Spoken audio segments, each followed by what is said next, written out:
After witnessing the murder of her mother, Lisa becomes quiet and subdued. She then moves in with her new stepmother and her daughter. When lightning strikes the grave of a famed local, he somehow comes back to life, finds Lisa, and together they form a romance that boosts Lisa's confidence.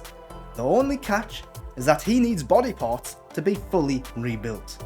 Lisa Frankenstein is a comedy horror with a lot of 80s stylings, some sci-fi thrown in there as well.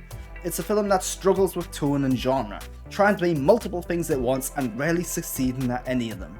The film has an odd, dark style of comedy that rarely hits the mark.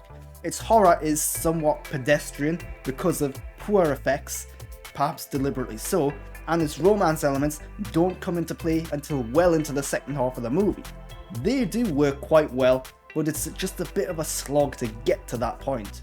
Kathryn Newton is Lisa. She does a good job at portraying the character's evolution from a quiet, odd individual with interests of a darker nature to a more stylized, bold and confident person who isn't afraid of saying or doing whatever it is that she wants.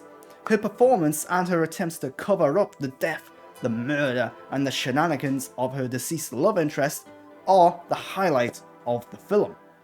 She is, however, surrounded by cartoon characters.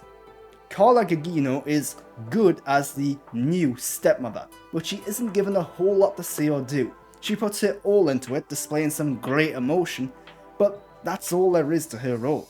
Cole Sprouse is the creature back from the dead. He's surprisingly captivating, considering he never says anything throughout the entire film. He does a good job at conveying emotion, feeling and desires with just gestures and expressions or the look of an eye. Lisa Frankenstein is a fun idea that just doesn't come together in a fun way. Its comedy misses the mark, its dramatics aren't all that interesting, its romance is well executed but delayed a touch too much, and its horror is cheesy, corny and flat. This film might garner a cult audience in time.